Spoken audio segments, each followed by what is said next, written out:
the big town. Yeah, terrific, isn't it, Francis? Sort of takes your breath away. But not my appetite. How can you look at that wonderful sight and think of anything so trivial? Being hungry is not trivial, cousin. You'll soon find that out unless we start raising a little lettuce pretty pronto. In New York City? Raise lettuce? Oh, you mean money? Yeah. Oh, well, don't worry. We'll get a job. We? Let me see. What would I be good at? Getting into trouble. I think I'd be best suited for the newspaper business. Yeah, I can see it now. 42nd and Broadway. Extra. Read all about it. Extra. I don't mean selling them. I was an editor once, you know. You? Yep. What paper? The Weekly Informant. Weekly. Never heard of it. It was in high school. Here we go again. The Rover Boys in New York are from pauper to publisher. You have no confidence in me, have you? Check. Well, I don't expect to be an editor or a publisher right away. Modest boy. But with my background and my experience, I'm sure to get some very important position. Something I'm really fitted for. You'll see. Yes, yes.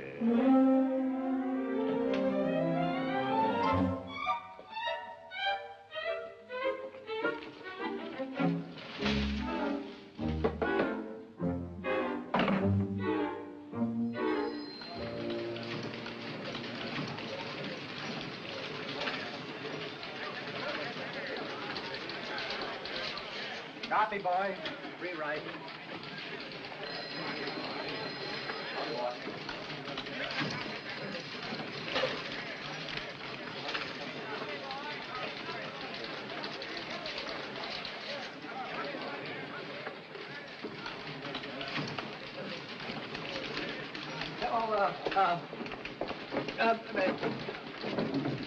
Miss Ames. Hey, Pete. Huh? You see my pipe round anywhere when you cleaned up? Pipe?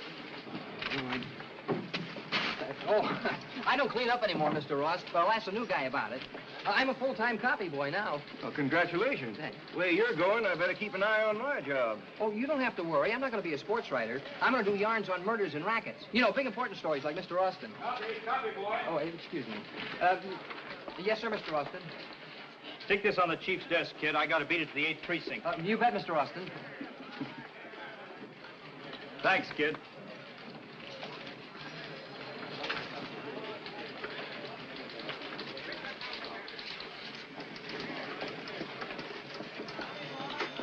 Did you call this a gossip column?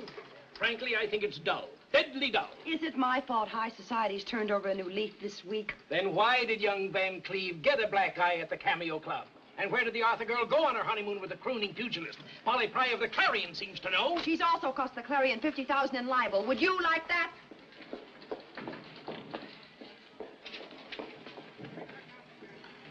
Well? Mr. Austin's copy, sir.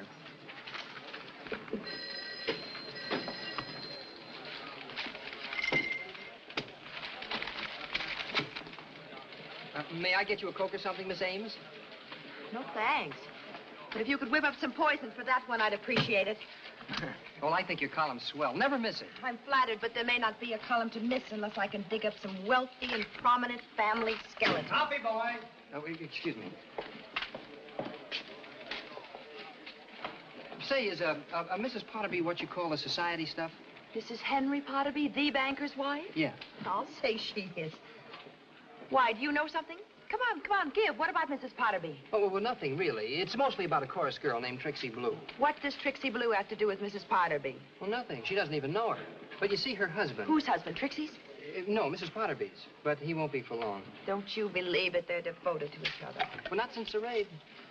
Raid? What raid? The one at the Wilburton Arms. Say, what's the name of that perfume you use? Oh, 5 Roses. Now, look, about that raid, who did the raiding? Mrs. Potterby. She found her husband in one of the apartments. And that's where Trixie Blue comes in? Oh, no. She was there all the time. It's her apartment. Look, Stirling, are you That's my last name, Miss Ames. I wish you'd call me Peter. My friends do. All right, Peter. But are you sure about this Potterby yarn? Of course I'm sure. Wouldn't tell you if I wasn't. But where could you find out about it? Well, that's something I can't tell anyone. But if you don't trust me, maybe you better wait and see. Copy, boy.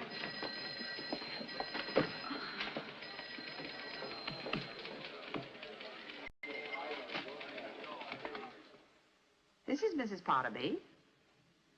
Who? Yes, Miss Ames. The Daily Record understands you You found your husband last night under, shall we say, most embarrassing circumstances? You couldn't possibly know that. The photographs haven't even been developed yet.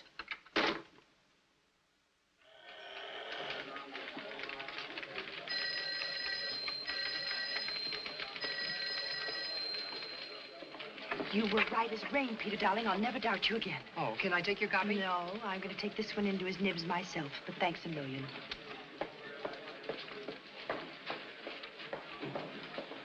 Peter, darling.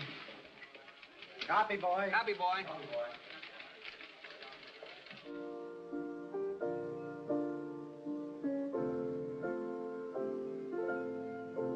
While the soft breezes sigh, as in days long gone by, boom, boom, way down in Missouri, where I heard this melody. Watch it, Harry, when I was a pickaninny on my mammy's knee, oh, the darkies, boom, boom, dee-dum, boom, boom, boom, boom, boom, boom, boom, boom. Hey, Pete, how about chow? Oh.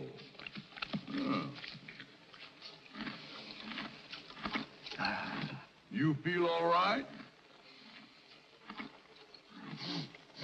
What's that I smell, huh? Oh, it's 5 roses. Couldn't you just bathe in it? Well, that'd be one way of becoming the mule of distinction. Copy, boy. Yes, sir. To rewrite. Oh, yes, sir. Oh, Stirling.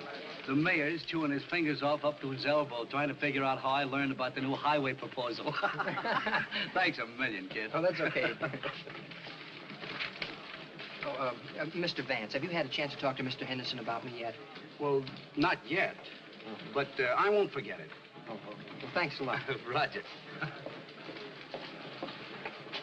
Oh, Stirling, thanks for this tip. Oh, you're welcome, sir. But don't forget to put in a good word with the boss for me, will you? Sure. Oh, when you get time. Sure. A peach or a peach? Pete, you got any stray sports items laying around? Well, I don't know if it's important, sir, but the Cleveland Indians are trading Phil Garris for Bernie Schwartz. You don't know if that's important. When did this happen? Oh, it hasn't happened yet. They're meeting secretly tonight in a secret place to close the deal for a secret amount of money. Boy, would I like to know how much that is. Oh, the secret amount of money is $40,000.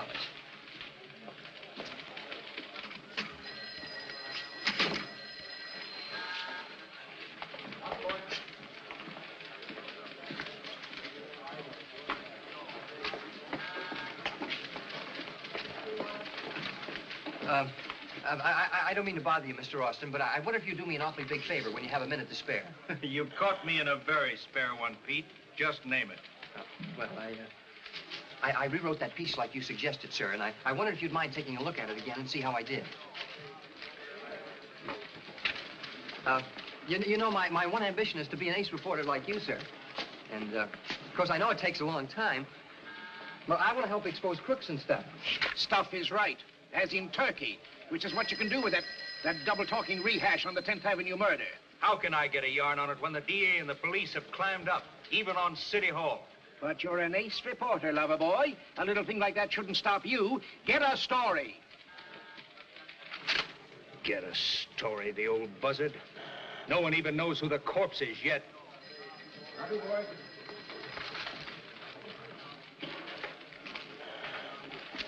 Well, if it's any help, sir, the murdered man was identified as Joe Brang, a small-time New Jersey gambler. He was shot twice through the head at short range with a .38. Now, Captain Cranston, the ballistics expert, said it was the same weapon used in that Westchester bank robbery last week.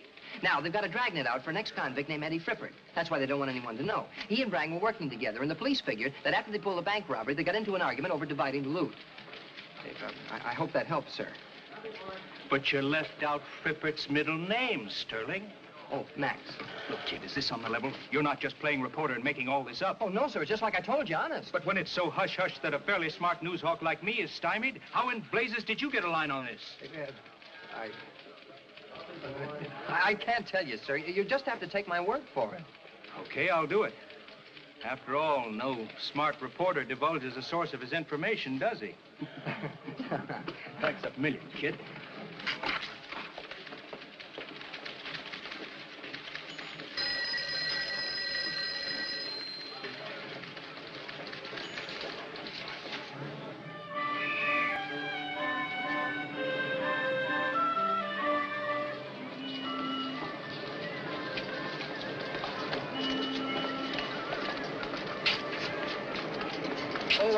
Will you save me a special bunch of violets for tomorrow, Mrs. Chekhov? I have a date for the movies. Oh, that's fine, Mr. Stirling. Is you a nice little girl? No, with a lady. Oh, well, I'll save you a nice bunch for you. Well, thank you very much. Bye. Oh, hello, Mr. Bruno. Buongiorno, signor Stirling. Oh, gracias. Buenos Aires. ¿Cómo está el amigo tuo? Huh? How is he, your friend? Oh, Francis. Sí, Francis. Oh, he's fine. Thank you. Just fine. Bye. Pazzo. Sicuro pazzo, right? Pazzo. Oh, hello, Mr. Scola. Hello, Mr. Stirling. I'll have 4 bunches of carrots, please. Just a set of the Lester bunch. Yeah, but I asked you to save some for Francis. Sorry, tomorrow maybe. Salvador, let me have a cucumber, please.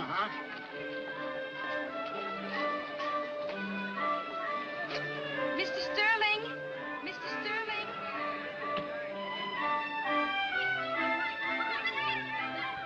We were running short, so I saved these for you. Oh, gee, thanks a lot, Miss Scola.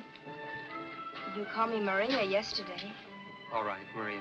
Oh, I hope your father won't be angry about these. I know he doesn't like Francis. Oh, it's not that he doesn't like Francis. He just thinks it's foolish of you to keep such an expensive pet. But Francis isn't a pet. He's a friend. Well, I know, and I've explained that to Papa. Well, then he doesn't think I'm foolish anymore. Oh, no. Now he thinks you're crazy. Oh. Oh. Well, thanks a lot for these, Maria. Looks like your little Maria, she's a crazy nuts about the guy next door. She's not a crazy nuts. He's a crazy nuts. What did you say that, Salvador?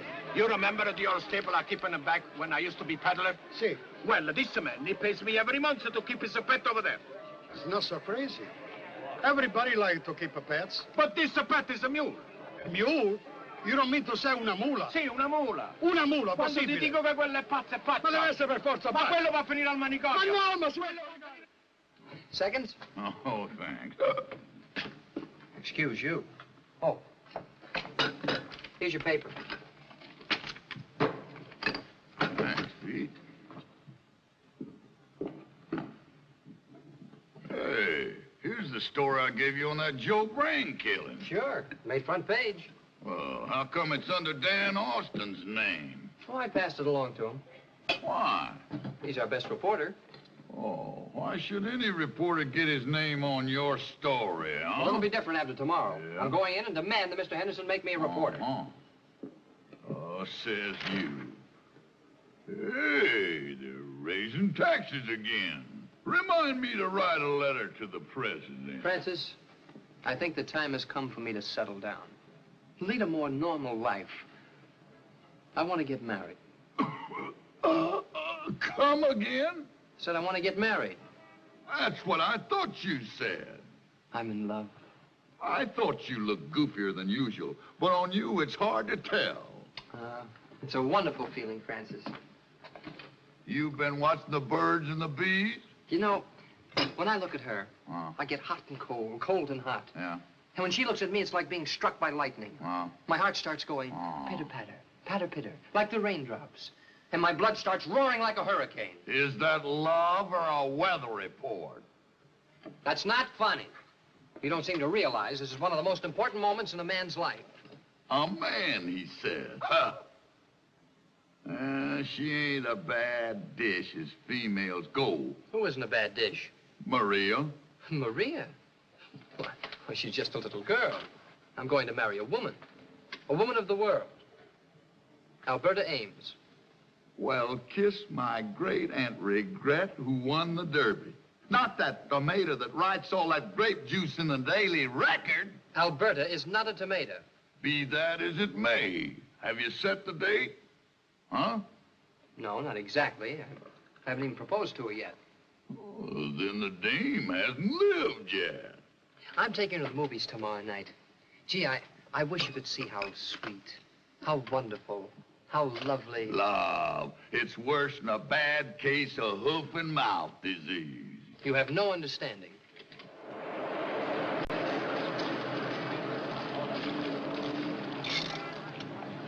Well, here we are. Are we? Oh, yes, we are, aren't we? Well, I certainly enjoyed the movies, Miss Ames. So did I. All three of them.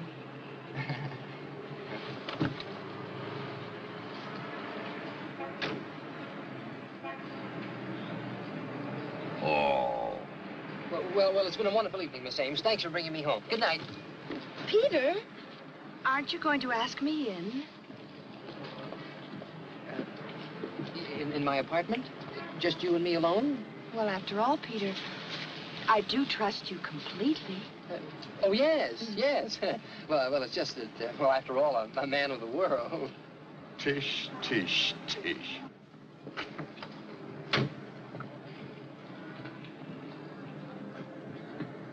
Hey, he's biting off more than he can chew. Well, it's not much, but it's cheap. Oh, wait.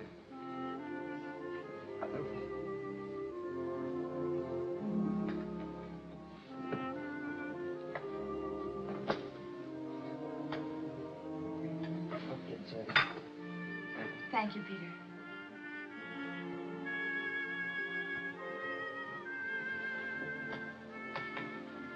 How about a drink?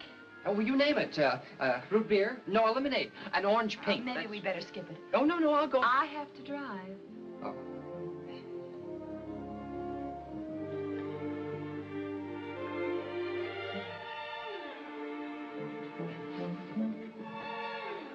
Why don't you sit over here?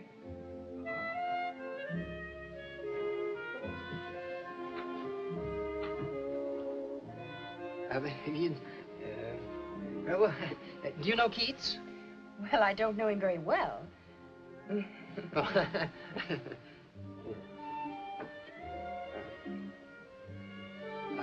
Miss Ames. Alberta to you, Peter, dear.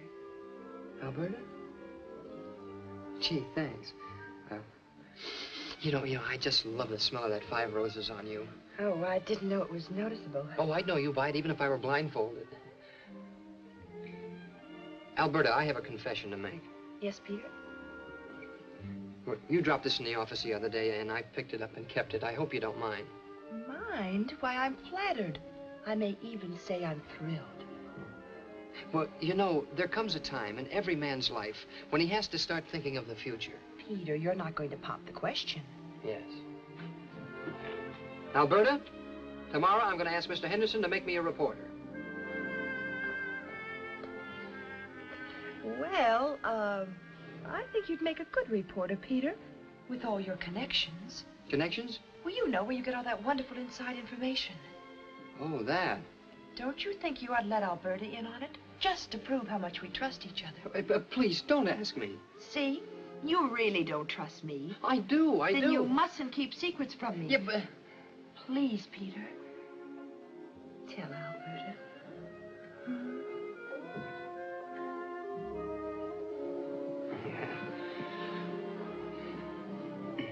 All right. It's Francis. Who's Francis? No, he's a friend of mine. We met in the Army. He saved my life. He carried me 7 miles through enemy lines. 7 miles? Mm-hmm. He must be quite a guy. Oh, he's tops. The only mule in the world with a Purple Heart. Mule? Purple Heart? Peter, what are you talking about? Francis. He won a decoration in Burma. He's got it pinned up in his stall. Now, I'll tell one. Oh, it's the truth, Alberta. Come on, I'll take you out the stable so you can meet him. Meet him? Oh, yes. You can see for yourself. It's just out through the kitchen. Come on. Please.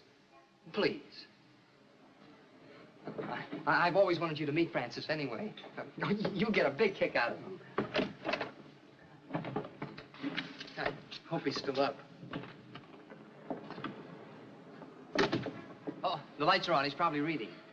He reads. Oh, sure. He's been through the Encyclopedia Britannica 7 times.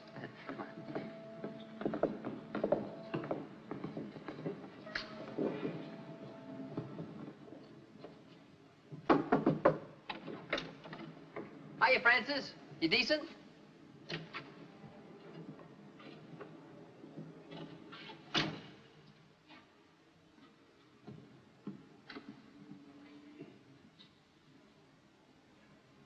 Well, look sharp, you lucky fella. I brought Miss Ames out to meet you. Alberta, this is Francis. Well, say hello to the lovely lady. I think he's waiting for you to say hello first. Oh, now really, Peter, I'm... Well, he's a little unusual when it comes to things like this. Well, that's putting it mildly. Oh, well, hello, Francis. Now, come on, let's go. Wait. Francis, where are your manners? Say hello. Let's not play games, shall we, Peter? You've had your little joke, and it's been grand fun. But now, if you'll both excuse me, I've had enough. Please, Alberta, you must believe me. Francis gives me all my news tips. He picks them up over the back fence. Gossiping with the neighbors, no doubt. That's right. You see, a lot of traffic cops keep the horses in the stable next door. And Francis talks things over with them every night. With the traffic cops? No, with the horses. You must think I'm a complete idiot. Not complete, doll, but you'll do. Why, you little... Now, Alberta, If so much as ever come near me again, I'll... But you don't... There goes the bride. Scratch one tomato. Well, now you've done it. Blondie, I've done you a favor. Well, she'll never speak to me again. That dame is just playing you for a sucker. I will not tolerate such disrespect for the future Mrs. Stirling. You'd have a better chance with Cleopatra. She's dead. You'd still have a better chance. Grow up, will you? Look, I'm old enough to decide things for myself, you know. So that's how it is. Lucky for you that I'm a mule principal. What do you mean, principal? I promised to make a reporter out of you, and I'll keep my word. But after that, you're on your own. Well, Francis, I... Snap off the lights on your way out. All right. All right. That's the way you want it. Jack? I'll show you. Roger? I'll get to be a reporter without your help. I'll talk to Mr. Henderson in the morning. Ha-ha. I'll show you. Yeah.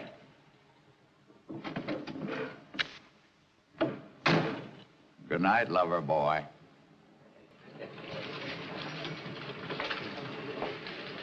Mr. Henderson, sir, I've been here quite a while now, and I think it's high time I became a reporter. Oh, Ed, did you tell Mr. Henderson I'm waiting? Yeah. Well, He knows.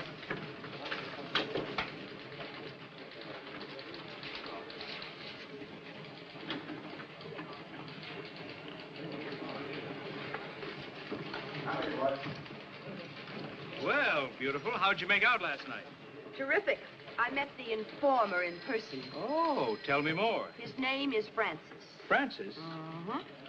And he is the stupidest, rattiest-looking mule I ever laid eyes on. He really has a mule? A mule. Oh, you're kidding. I am not kidding. He took me out to the barn and he introduced me to the filthy beast. But it wasn't in the mood for chit-chat. I knew the kid was punchy, but I didn't think he was that bad. He was either punchy or awfully smart. What do you mean? It's a pretty good way of telling people to shut up when they get too curious. Mr. Henderson, I've been here quite a while now, and I think it's high time that I be... Oh, Ed, did you tell him I'm waiting? Yeah. He knows. Oh, Dan. Yeah? The boss wants to see you, and he's running a temperature. What's eating the old buzzard this time? The chief of police and the DA are in his office.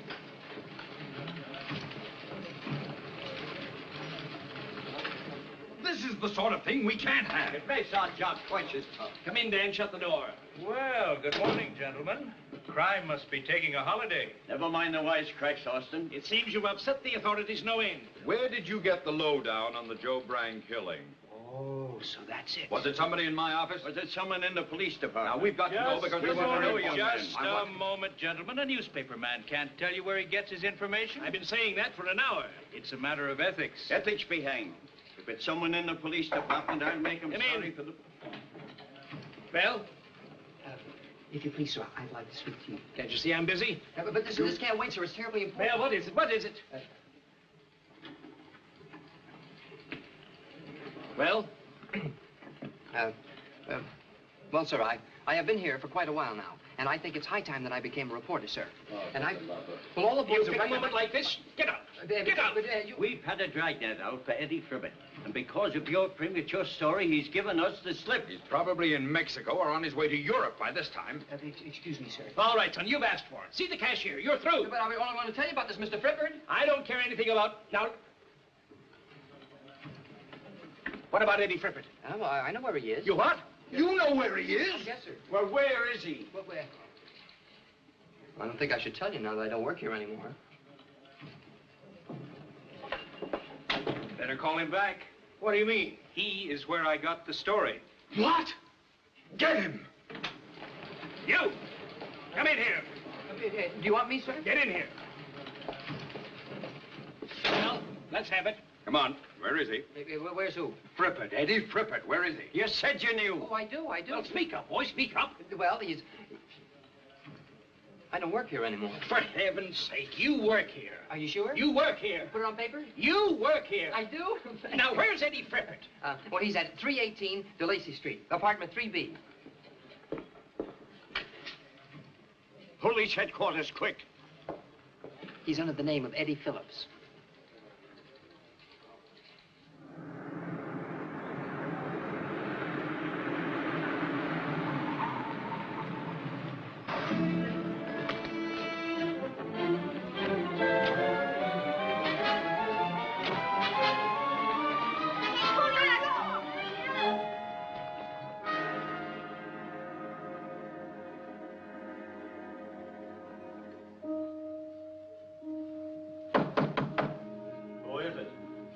Janitor. There ain't no janitor, copper.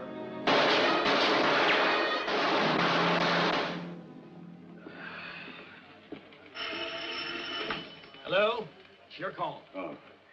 Hanson speaking. Good. You were right, boy. I'll be right over. Well, Frippert was there. He's in custody. Ah.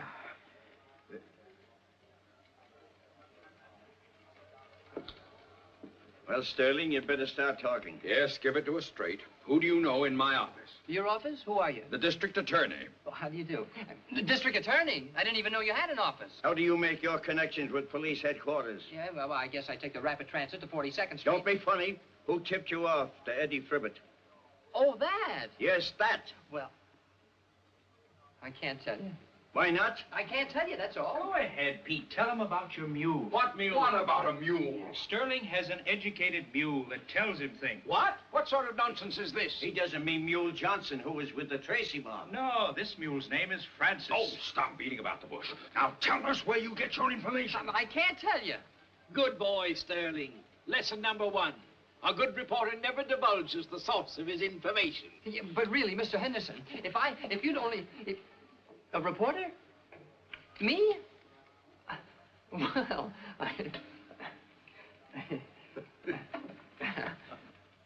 Stop the presses.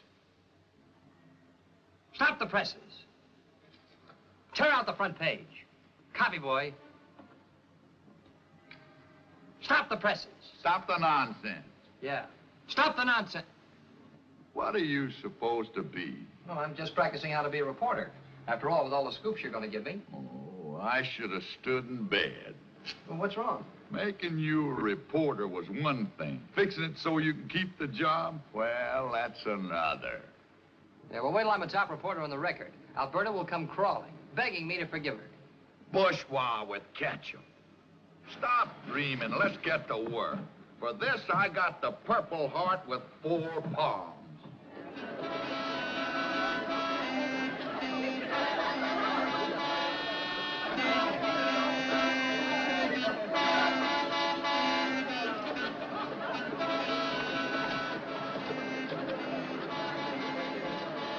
Hey, you. Yes, sir? What's the idea of the mule? Huh? Oh, well, I happen to be a member of the press, sir. We were just roaming around to pick up some news. And do you have to take the mule along with you and block traffic to do it? Well, he's the one who gets the stories. Oh, a wise guy, huh? Well, no, sir, I'm not a wise guy. Well, look, he's getting a story right now. He's what? From your horse.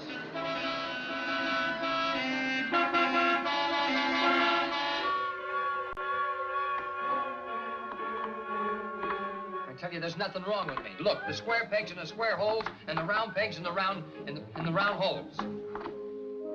Now, Dr. Foster, about this young man's psychotic obsession concerning a talking mule. It's not an obsession. Dr. Goodrich, I'm convinced that this obsession is definitely an image symbol. Tell me, young man, when you were a child, why did you hate your father? I didn't hate my father. Then why did you hate your mother? I didn't hate my mother. And you certainly hated somebody. I didn't hate anybody. Here. Tell me, Doctor, what do you think? Suppose we only... 20 seconds longer than the last time. Come in. Yes, officer, what is it? Okay, Doc. I'll take him off your hands now. Come along, kid. The man's waiting for you. The man?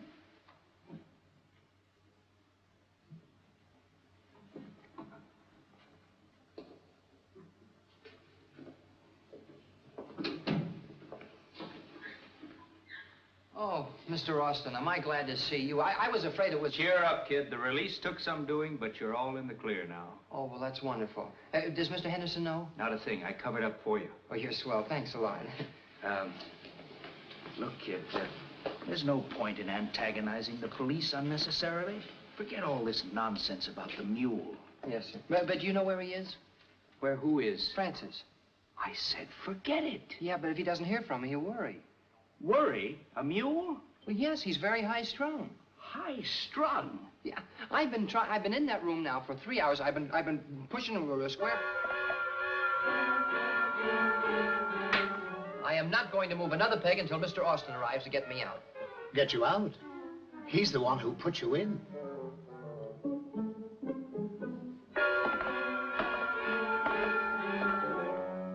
Huh.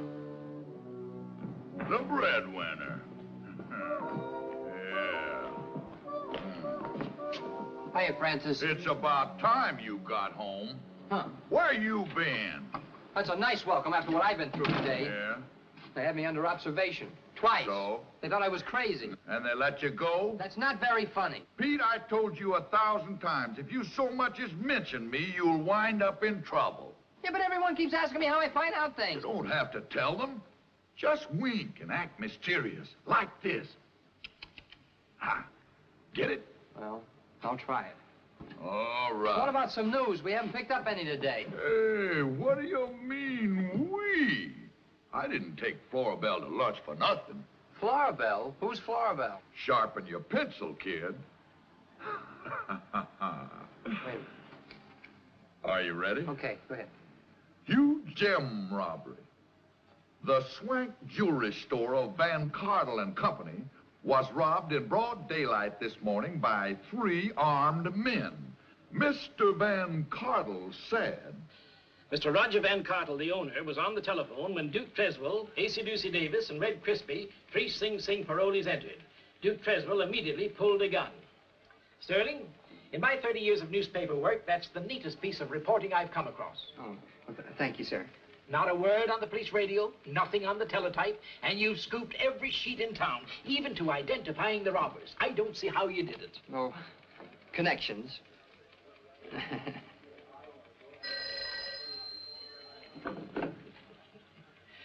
Yes, Henderson speaking. Yes, Chief. What? Are you sure?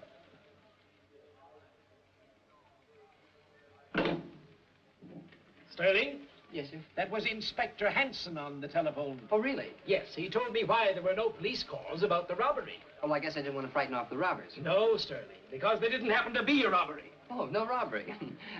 No robbery? But there must have been. Why must there have been? Well, he told me all about it. Who told you all about it? Francis. The mule? Yes, sir. A madman who carries on conversations with a talking mule. And I had to believe him. Yeah, but Mr. Henderson, sir. Young man, What? do you realize what you've done? We'll be sued by these 3 men. We'll be sued by the jewelry store. We'll lose half of our circulation. 30 years in the business, and you ruined me and the Daily Record in one fell swoop. But Mr. Henderson... Young man, which one of my competitors put you up to this? Speak up. Which one of them did it? Well, it was my own idea. I mean, no one did. I'm going to finish. As soon as I get... Hello. Hello. Yes. Yes, Henderson speaking. This is Roger Van Cardle of Van Cardle and Company. How dare you, Mr. Henderson? How dare you? This establishment prides itself on being absolutely impregnable.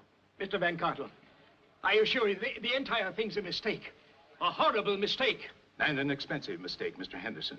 Our clients may hesitate about storing their valuables with us. We are therefore going to sue your paper for thousands. We'll sue for millions. Mr. Van Cartle, we'll print a retraction. You've got nothing to worry about. Absolutely nothing to worry about. Sterling, I demand to know where you got this story. You know how it is, Chief. I don't know. Where did you get it? A smart reporter never divulges the source of his information. Oh. Smart reporter, huh? I'll get it out of him, Chief. I'll handle this, Mulvaney. Now, look, son. You knew all about the crime before it was committed. You knew the participants. You knew the details. You must have been in on it. No, sir. Now, unless you explain to me how you knew so much, I'll have to arrest you as an accessory before the fact. But... Well, if you must know, it was through Toodles. Who's Toodles? Is she Duke Criswell's girl? Take it easy, men. Now tell me, who is Toodles and what's her last name? She doesn't have a last name. She's a horse. You mean she's a big, fat broad? No, she's a horse. Another one of your jokes, huh? It's no joke, sir. Well, I think I'd better explain. I think you'd better. Yes, well, you see, sir, Duke Creswell goes around with a waitress named Annie. And Annie has a sister named Minnie who works in the laundry. And she goes around with one of the drivers. And his horse's name... Toodles. Yes. Yes, his horse. That's right, sir. And when Toodles heard about the proposed robbery, she told Florabelle. And who is Florabelle? She's on the police force. Listen, wise guy, we don't have any Florabelles on the police force. Oh, yes, you do. She's a traffic horse. A traffic horse? Yes, up in Harlem. And when Toodles told Florabelle, Florabelle told Francis. And Francis... and...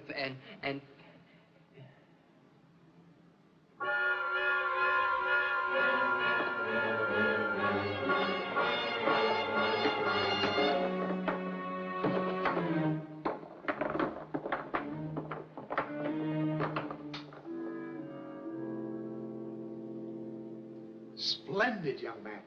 A new record for this boy. Oh, does that mean I can leave? Leave? Are you crazy? That's what we're trying to find out, Doctor. Oh, yes, of course. Now then, gentlemen, about these schizophrenic hallucinations. They're not hallucinations. Francis does talk. Tell me, young man, do you ever hear strange noises? Unusual sounds, peculiar vibrations? Yeah, well, what do you mean, sir? Well, whistles, bells, horns. Oh, yes, sir. Regularly? Yes, sir. How do you explain that? I live down by the East River. No, young man, you don't understand. Do you ever smell unusual smells? Smells? Yes, strange smells that you can't identify. Oh, yes, sir. How do you explain that? I live down by the river. Is it one particular mule, or do all mules talk to you? Just one, sir. Francis. But did you ever hear things talk to you? Tables, chairs, airplanes, toothbrushes? No, sir, of course not. How about chickens? Can chickens talk? No, sir. How about parrots? Can parrots talk? No, sir. Ah, but parrots can talk. I know they can. But you said they can't. But you're all looking at me like I'm crazy. Now, I'm not going to answer one more question until I can talk to Francis.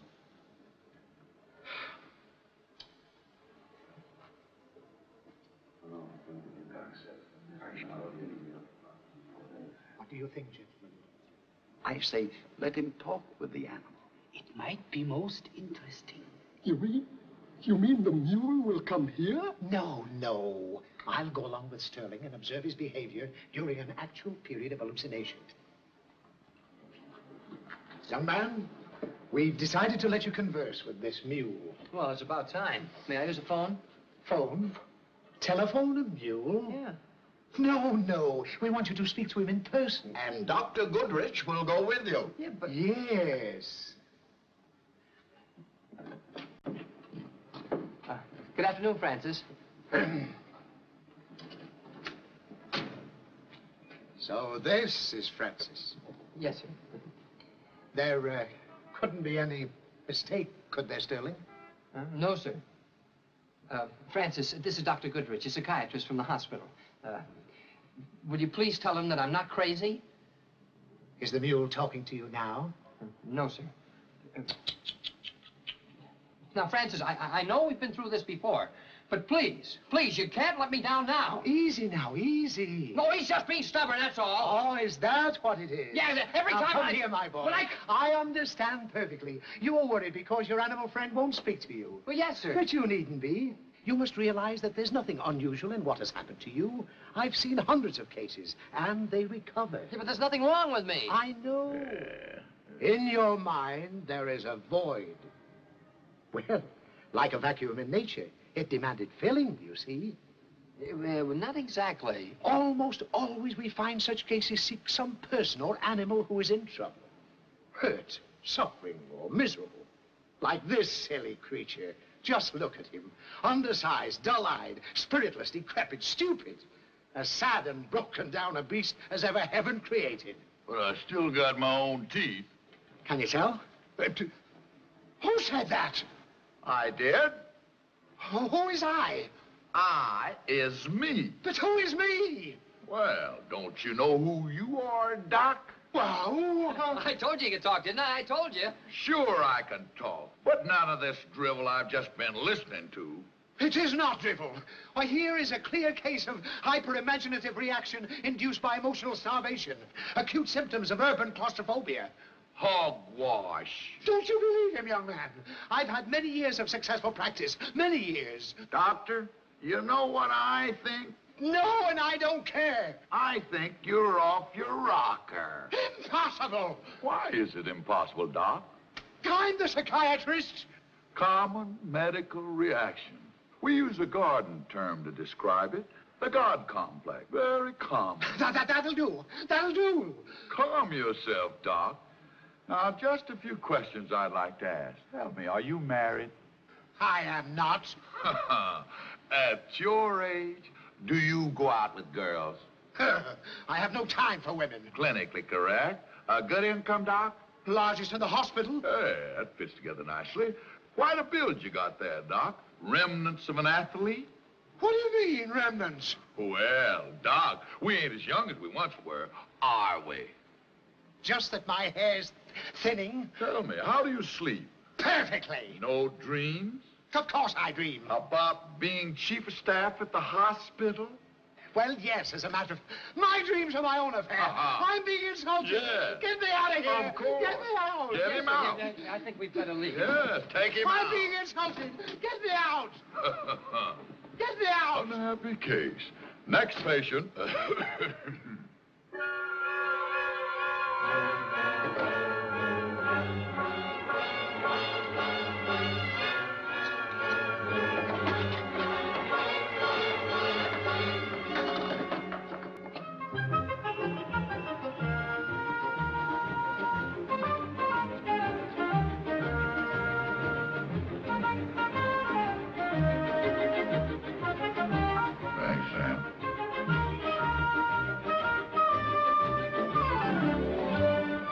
This on the level, girl?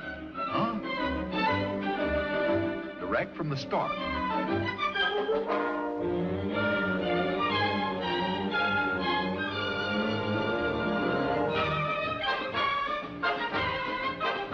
Wall Street. A lot of my cousins got their assets frozen here in the year 1929. Pete, a fella tried to sell me that Brooklyn Bridge once. You know something? What? I should have bought it. Thanks, Jake. You're sure on the ball today. Hey, yeah. This is new. Come on, Francis. Check. The Duchess of Jersey is eloping with her chauffeur. Mother should see me now. Pretty, ain't it? You know, if them fellers could get together in there, they could help a heap of folks over a high hurdle of human understanding. Yes, sir. You mean you silly plugs can't find out who's the head of this protection racket? Huh? Nick's on the right people. You better lay low for a while.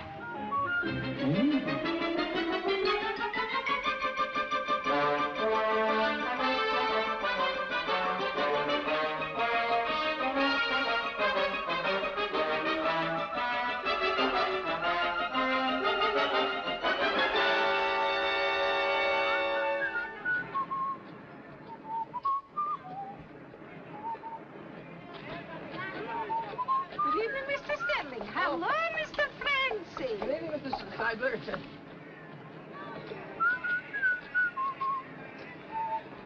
Oh, good evening, Mr. Scola. Oh, my good friend, Mr. Stirling. Here, have a nice apple.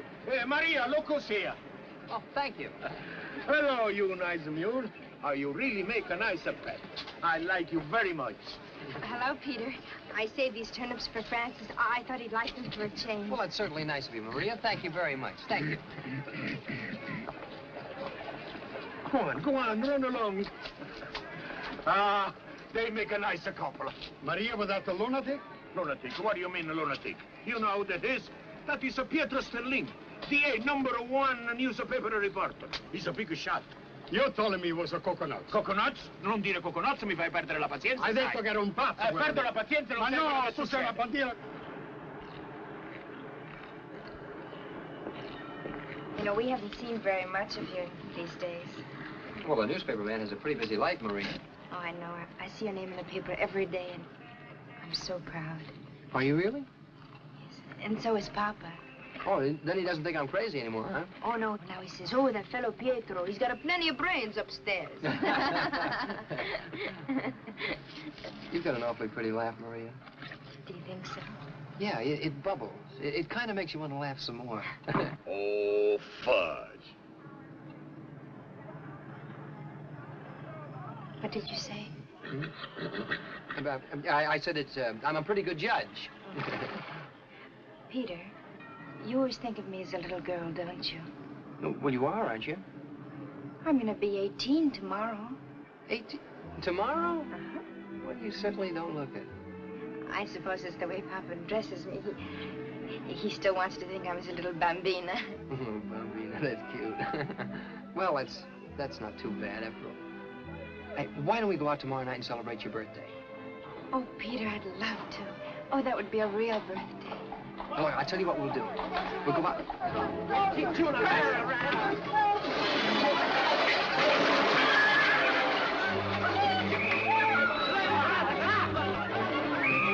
That's a second of time. That's a too much, you know? Take it easy, you'll be all right. Get it out, Gilbert. Let me help you. Do you know who those men were? Come on, Giuseppe, tell us. I think they were the insurance people. The insurance people? What do you mean? No, don't ask me. I don't know nothing. Please, don't ask me. All right, break it up. Come on, give him some air here. Get moving. Come on, get along with it. You know better than that. Come on, move along. Come on, break it up. Oh, come on, let's go here. I'm going to take a chance, Pete. That horse was right. The yarn I'm going to give you will bust this town wide open. You mean that old peddler getting beat up? Is that important? Yeah, and he's just one of the hundreds of little guys that's being gypped by one of the biggest rackets in this town. From now on, you're a crusader. A crusader? Not a top reporter until you started a couple of crusades. Start riding. Shoot.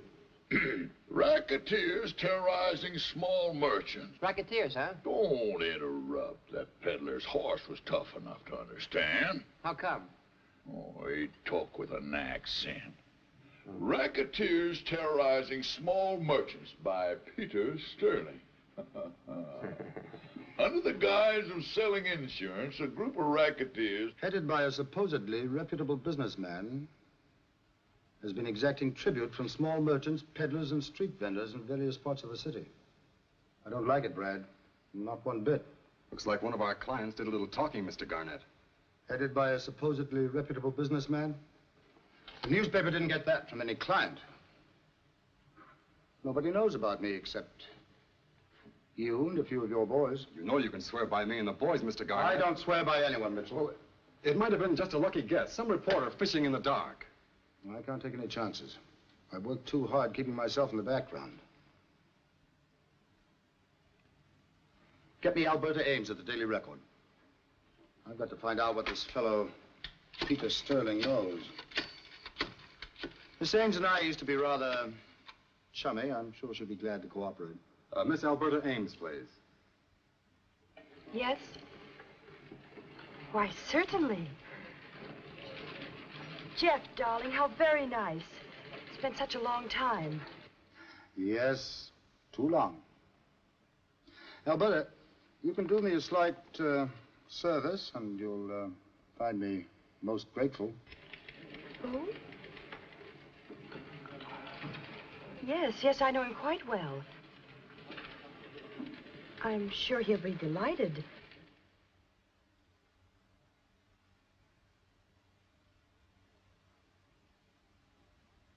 The cosine of light over infinity calculates out to x. That figures.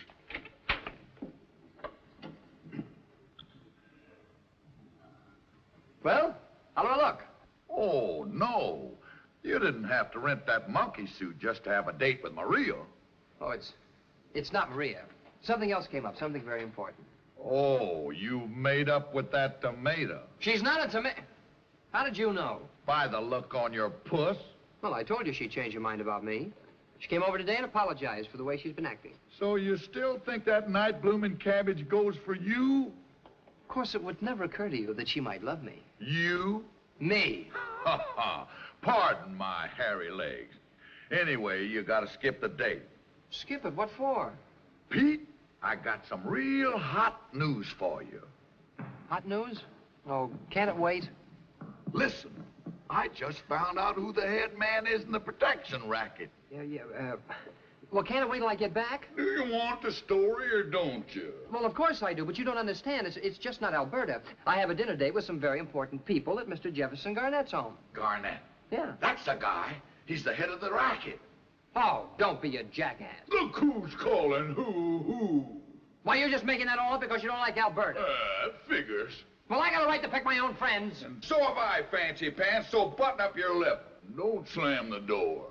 Well, listen, you... Oh, am Scray.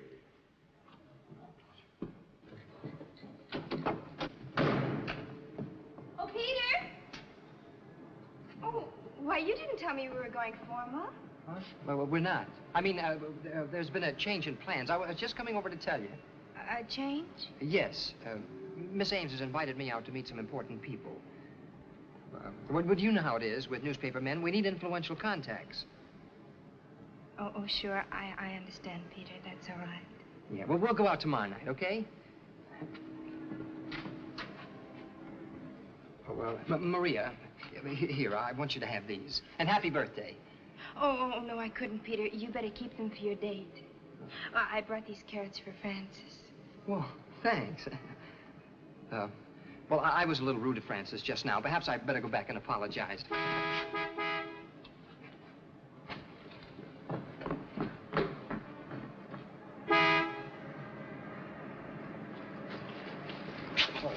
Here, you give these to Francis. No, bye. Good evening, Alberta. Well, Petey boy, don't you look shy? Oh, you look beautiful, too. Here. Oh, they're lovely, Petey.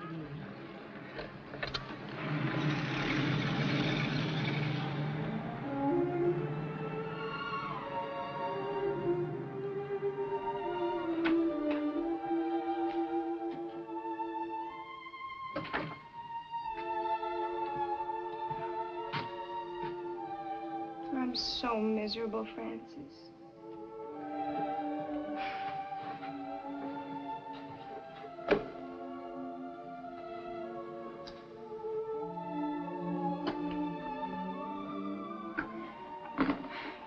I'm so crazy about him.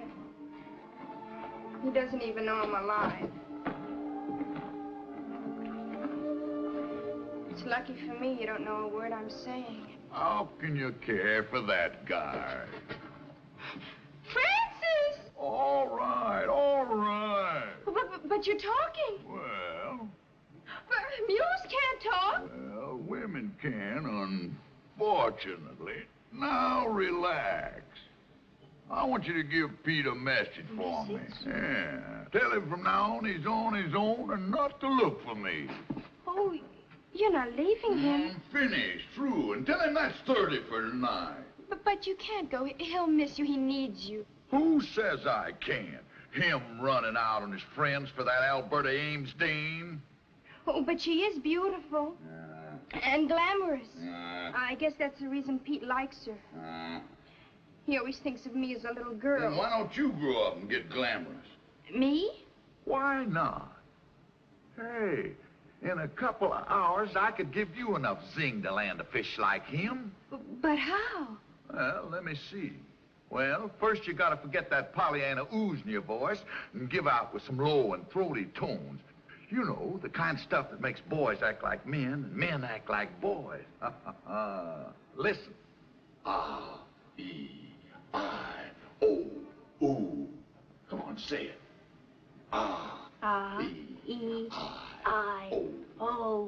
Ooh. Yeah, now you're putting a little smaltz in it. Let me hear you say, how now, brown cow? How now, brown cow? Now roll it low and easy. Again. Come on. How now, brown cow? Oh, yeah. Now you're changing from a sapling into a tree. Throw it soft and throw it low, and you'll catch yourself that schmo. Hey, what kind of perfume you using? Sweet summer breeze. Sweet summer breeze. That's strictly for the cradle trade.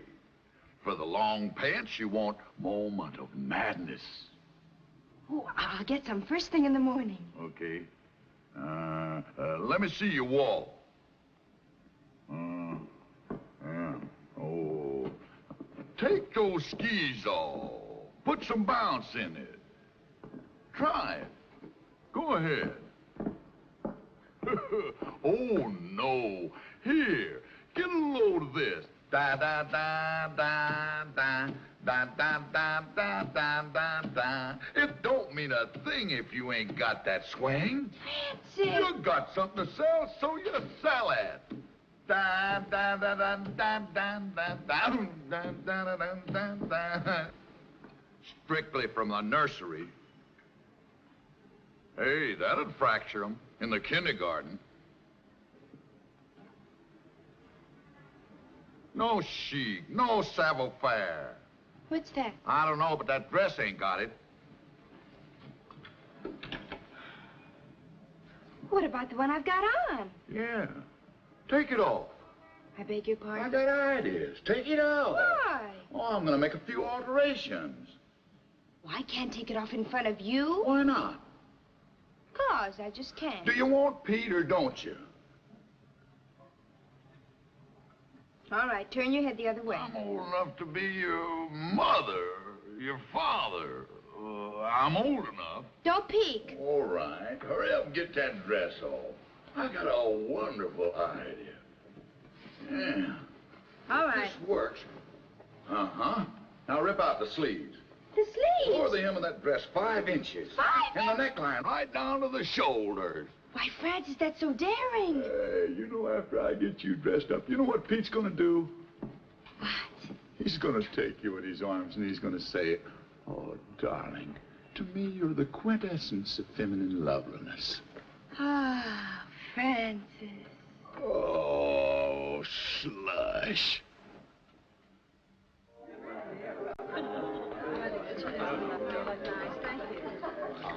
Getting everything you want? Very nice, Mr. Garnett. Excuse me. Sure. Just a minute. And how are you two getting along? Oh, just fine. It's a lovely party, Mr. Garnett. Oh, it certainly is. Well, I was very pleased that you could come. Thank you. You know, I've been watching your career with a good deal of interest. Well, have you really? Well, you've become one of our most important newspaper men in such a short time. It's miraculous. Really, quite miraculous. Well, you're right, Mr. Garnett. We're all very proud of Peter down at the Record. It's nothing, really. Nothing. Your kind of news is very important to our city. Let's go into the library where we can talk quietly. I'm sure that Miss Ames will excuse us. Oh, you go right ahead. I can manage to amuse myself nicely. Thank you. Please, let me. Thank you. Excuse us. Certainly.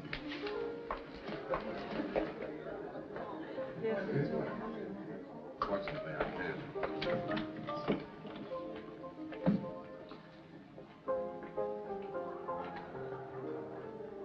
Make yourself comfortable. Oh, thank you.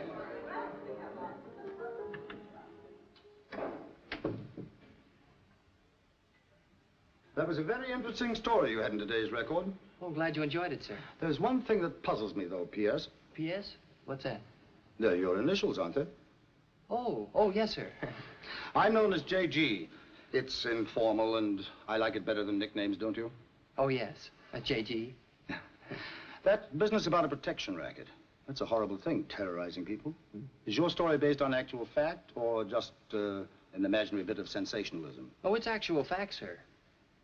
One never knows what goes on right under one's very nose, does one? Yeah. You were a very clever young man to uncover something like that. even before the police. It's all in a day's work, sir. This reputable businessman you mentioned as being head of the organization, do you have any idea who he is? No, not yet, but I expect to find out who he is later on this evening. Really? That's interesting. Very interesting. Something funny, Mr. Stirling? I was just remembering. Francis tried to tell me it was you. Me? Yeah, the head of the racket. I guess that's Francis' idea of a joke. And who is Francis? It's one of my connections. Well, he must have rather a strange sense of humor. I should like to meet the gentleman. No, you wouldn't. I shouldn't have even mentioned him. Well, on the contrary, I think you should tell me all about this Francis person. Well, if you don't mind, sir, I'd rather not. Is he the one who told you about the protection racket? Yes, sir. Then I insist on meeting him. If I'm supposed to be mixed up in this, he certainly must tell me where he gets his information. Yeah, but Francis won't talk, sir. Well, this is one time he'll have to, I'm afraid. Well, if you even try to make him, you'll be sorry. Are you threatening me, Mr. Stirling? Beg pardon, sir. May I serve either of you gentlemen with a drink? Not now, Mason. I'm afraid you misunderstood me, Mr. Garnett. I wasn't threatening you at all. It's just that Francis is very unusual. He's very, very stubborn. He won't talk to strangers. Sterling, how do you think I got where I am? It's from knowing how to handle people. Yeah, but Francis, it's not people. Well, you won't believe me, so I'll take you out to meet him sometime. Sometime? What's wrong with it now? Now? No.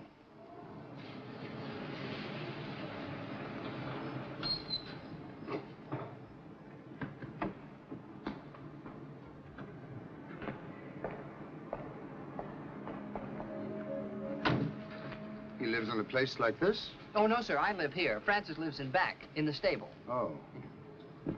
Did you say stable? Oh, yes, sir. What sort of character is he? Well, he's, well, I'd rather you'd see for yourself, sir. I'll lead the way. There's something strange about this boy, Parker. If I'm not out in 3 minutes... I understand, sir.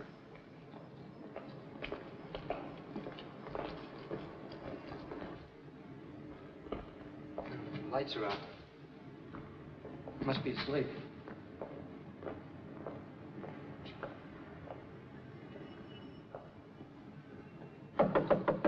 Wake up, Francis. I brought company. Hard sleeper. Francis! He's not here. You mean to say somebody lives here? Well, you better prepare yourself for a surprise, J.G.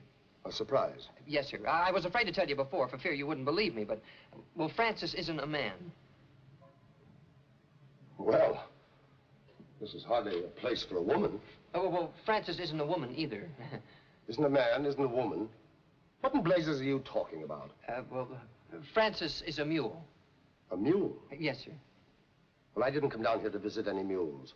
What about this person who's been giving you those newspaper stories? Well, that's Francis, sir. The mule? What sort of juvenile prank is this? Oh, it's not a prank, sir. Oh, wait till Francis gets back. You find out. Gets back? Where is he? Yeah, he's probably out getting some stories. Sterling, are you talking about a mule? Yes, sir. I know it sounds unusual, but Francis is an unusual mule. Wait till you talk with him. You'll see. Wait till I what? Talk with him, and you can pick any subject. You've been having a little joke at my expense, haven't you, Mr. Stirling? Well, no, sir. Well, either that or you're a mental case. Well, certainly not, sir. Say, what is this all about? I'm not in the habit of being made a fool of. But, sir, J.G., Mr. Garnett, you don't understand. You're bending me. Listen, if you get me... Mr. Garnett! Mr. Garnett! Mr. Garnett, speak to me. Mr. Garnett, speak to me, Mr. Garnett. Listen. I heard a shot. Mr. Garnett. Oh, he's dead. Look, the killer's outside. I gotta get... No, you don't. I don't what? You don't go away. What do you mean I don't? I didn't kill him. We'll let the cops decide that. Oh, no, police. But I didn't do it. I didn't do it, I tell you. I didn't do it, I tell you. I didn't do it. All right, then, who did? I don't know. Maybe Mr. Garnett had enemies. Jeff Garnett was a respected gentleman. A respected... Mr. Hanson, how can you say that? He was head of the protection racket.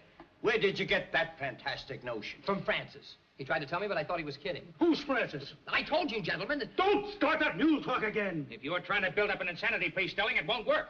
Look, if you just sent for Francis, he could clear this whole thing up in a minute. Look, will you please send for him? Me send for a mule? Yes. I should say not. Well, then would you send for the girl that lives next door to me? She'll bring him here. What's her name? Maria Scola. Maria Scola? What connection has she with this case? Maria? Well, none. She's been outside in that waiting room for 2 hours. Maria's been out... Sit down.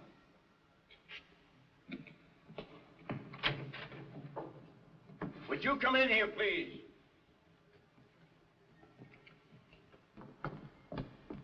Maria, am I glad you're here. Oh, I came as soon as I heard. You gentlemen are all wrong. Peter didn't kill Mr. Garnett. I know he didn't. Well, that's what I've been trying to tell him. I've been over here. Gee, you look different. It's your hair. And the dress. And your eyes. Everything. You really think so, Peter, honestly? Well, yes. Well, I never noticed before. But you're so pretty. I mean, you've grown up. Oh, thank you, Peter. You know,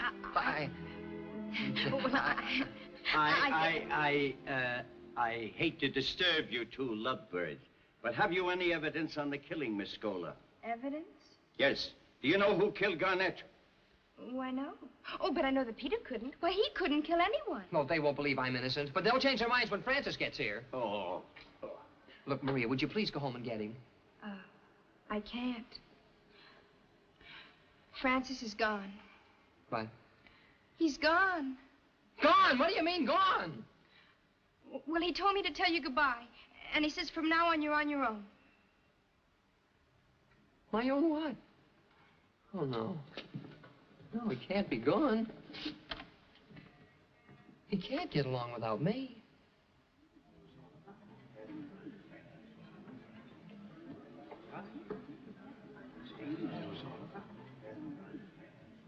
And you are certain, Captain Cranston, that the bullet which killed Jefferson Garnett was fired from this gun, Exhibit A?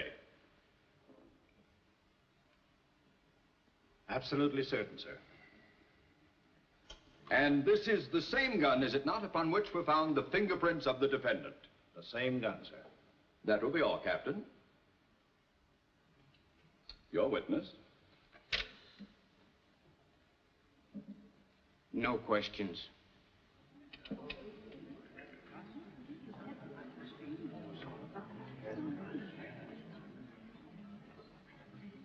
And when I reached the stable, I saw Mr. Garnett lying dead on the floor. And Mr. Stirling, with the gun in his hand, was trying to run away. So I stopped him.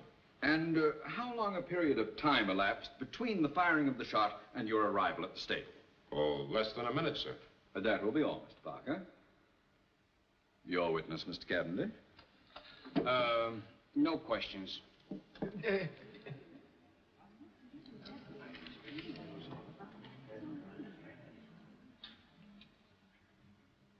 I was serving the guests. I went into the library for a moment.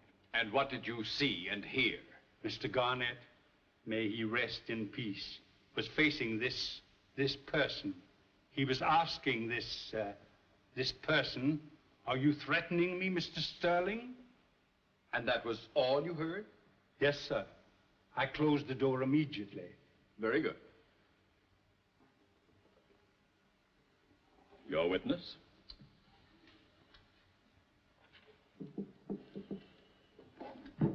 No questions. Aren't you going to ask anybody any questions? What's the use? Our only hope is to throw ourselves on the mercy of the court. Oh. What?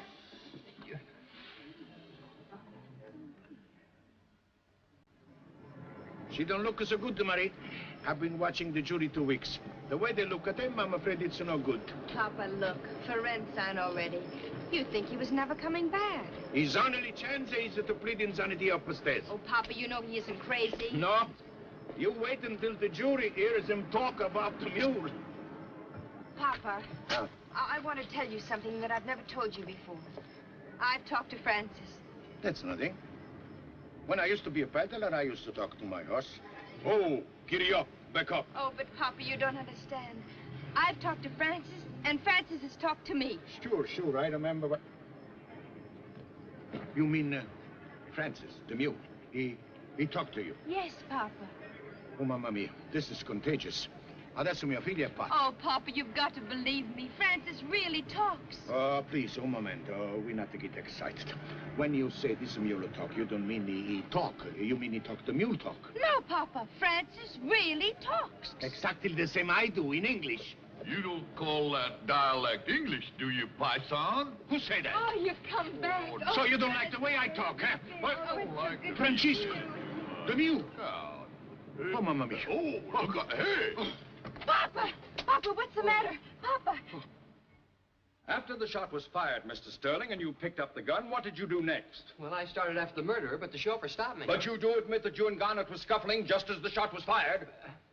Yes, sir. And what was this scuffle about? Well, I think he was worried about how much I knew. How much you knew about what? About him being head of the protection racket. What? That's not true. It's a lie. Mr. Stirling. Yes, sir? You've just made a serious charge against a person who's unable to defend himself. Do you have any evidence to support your statement? Well, no, sir, but I'm sure Francis does. Francis? Who is Francis? Well, I might as well tell you now as later.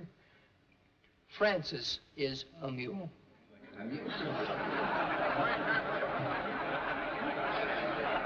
Young man, the acoustics in this courtroom are not as good as they should be.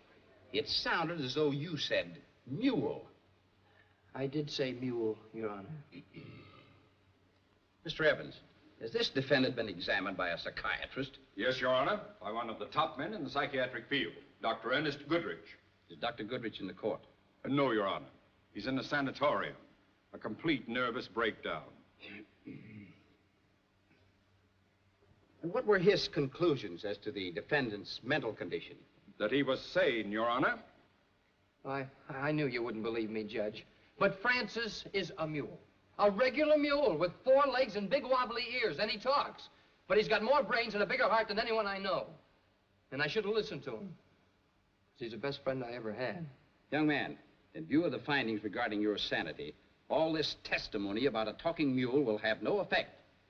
This court takes judicial notice that there is no such thing as a talking mule. There never has been, and there never will be, and there never... You can't bring him in here. But he's a witness. You can't bring a mule into the courthouse. But I told you he's a witness and he wants to testify. Come on, Francis. Francis!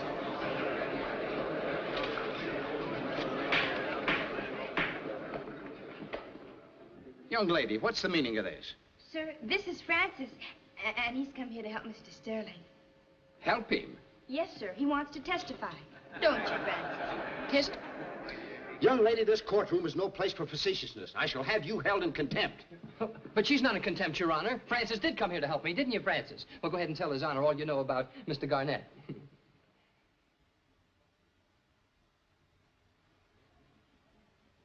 Go ahead. Say something. Speak up!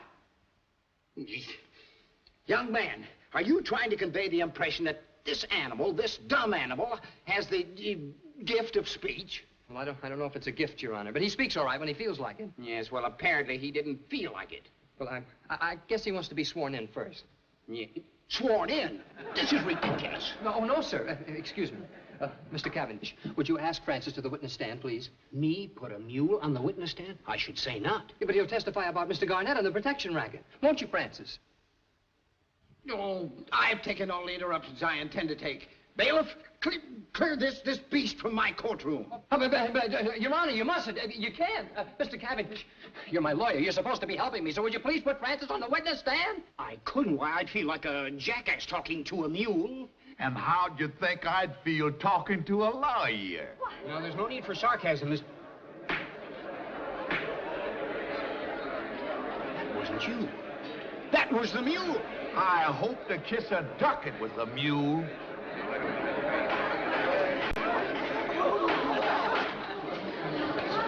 Clear the courtroom! Clear the courtroom! Take the stand. All right, Francis.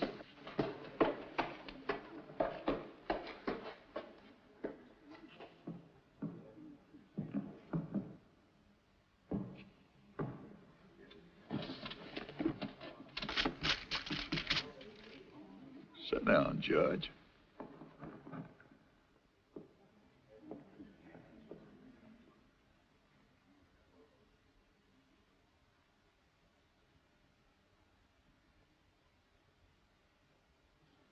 Raise your right hand. Your right foot. Raise your right hoof. This is the best I can do. Yeah. You hereby swear to give to the cause now and hearing the truth, the whole truth, and nothing but the truth, so help you? I do. What's your name? Francis. Is that Francis with an I or Francis with an E? What kind of a crack is that? Well, are you a boy mule or a girl mule? Well, it should only interest another mule. Well, we need the information for the records. Are you a male or a female? Do I sound like a soprano? It's Francis with an I. Well, he's waiting for you to question him. Huh? Oh. Yeah.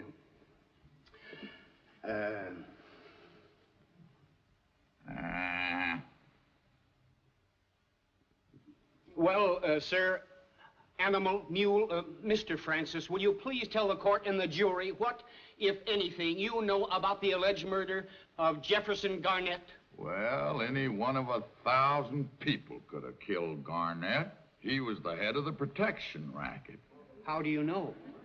Every peddler in town knows, and they're all afraid to talk, but not their horses. What do you mean, not their horses? Just what I said, Judge. By tomorrow, I could have 100 horses here to testify. 100 horses? You mean all those horses talk too? Talking horses? Don't be fantastic, Judge. I'd have to interpret for those morons. Your Honor! I object! Stay out of this, Blackstone. It's between me and the judge. The witness, this animal is testifying from hearsay.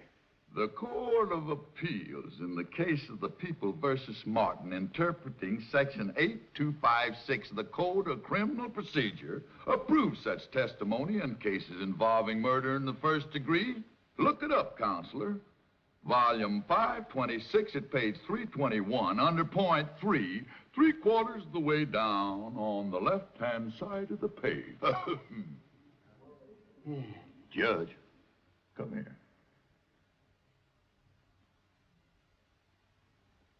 If you'll adjourn until tomorrow, I'll have Garnett's real killer for you.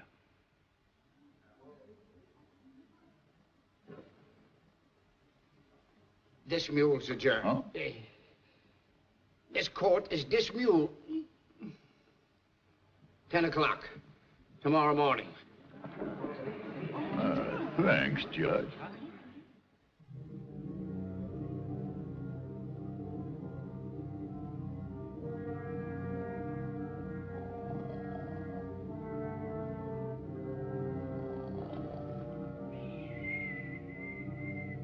Oh, no. Maria. Did they catch the killer yet? No, not yet.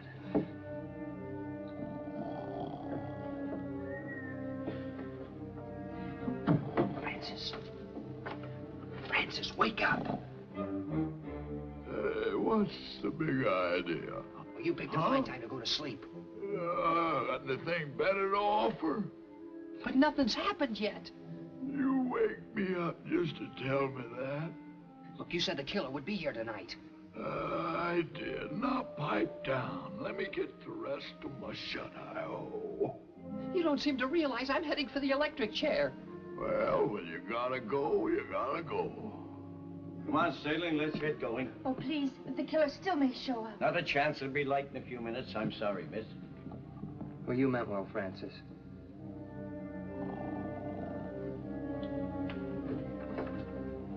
My trial's as good as lost right now. Come on, Stirling.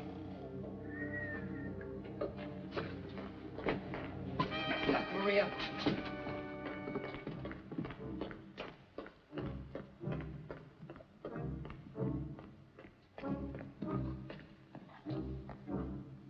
It's stolen. A car just up a lot, Chief. It was running without the lights. Maybe our man. Get set. All right. Francis, wake up.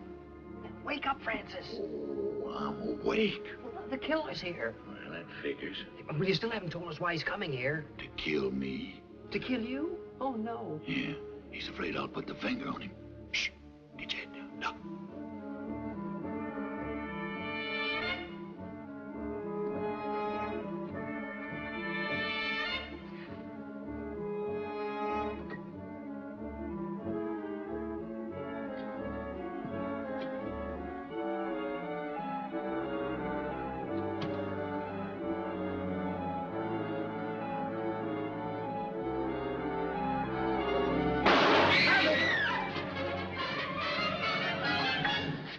Dan Austin. Mr. Austin, I don't understand. Start talking. I don't know what this is all about. I came in to get a story about the mule, and I got shot instead. Do you need a gun to get a story? I always carry a rod. Have ever since I was threatened by a hoodlum. As I came in, I heard a noise and drew the gun. That's all there is to it. You're lying, Austin. Am I? Suppose you prove I am. If you know anything, we'll get it out of you. Yeah? You're not scaring some frightened kid. Wait a minute. I'll handle this. Come on, start talking, Stop him. He'll kill me. Stirling, talk to him. He'll listen to you. Oh, well, when he's like this, he won't listen to anyone. Come on. Start talking. Go on. Go on. I'll listen to you, Mr. Austin. Tell us why you killed Jeff Garnett. I don't know what you're talking about. Don't you? You've been sore at Pete ever since he took your spot as the #1 reporter on the record, right? You're wrong. I've always been Pete's friend. When you found out Garnett was the head of the racket, you decided to try a little blackmail on the gent, huh? You're crazy. Then when Garnett refused to be shaken down, you got cold feet. That's the most ridiculous thing I ever heard. Is it? You was afraid Garnett would get you, so you got him first and tried to kill 2 birds by pinning it on Pete. You're a disgrace to the newspaper profession. You can't prove a thing. I don't have to prove it. I'm giving you 3 seconds to admit it. Better talk.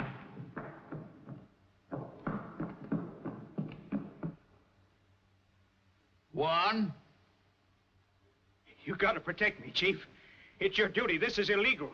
If he hurts you, sue him. 2. 3.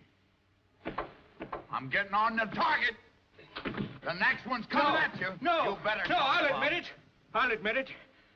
I killed Garnett. Oh, shucks. Just when I was gonna have some fun, you gotta confess. Shooting off your big mouth. Yeah. Are you ready to go home, Francis? Home? With autograph hunters and sightseers stampeding that joint? We gotta move. Yeah, I guess he's right. With you so famous, it'll be hard to find a place with any privacy. Well, I guess this means that you'll be leaving New York. Yeah, I suppose so. Who said anything about leaving New York? Yeah, but I thought... Well, I'll do the thinking around here. You see, Pete, something happened yesterday on my way to the courthouse. What do you mean something happened? Well, oh, guys, I feel Francis, so good. look me straight in the eye. Huh? Yeah. Why, Francis, you're in love. Oh, he couldn't be. Why not? I'm only human. I was just strolling through the park yesterday, and there she was. Who? A chick. I always was partial to blonde. Oh, gosh.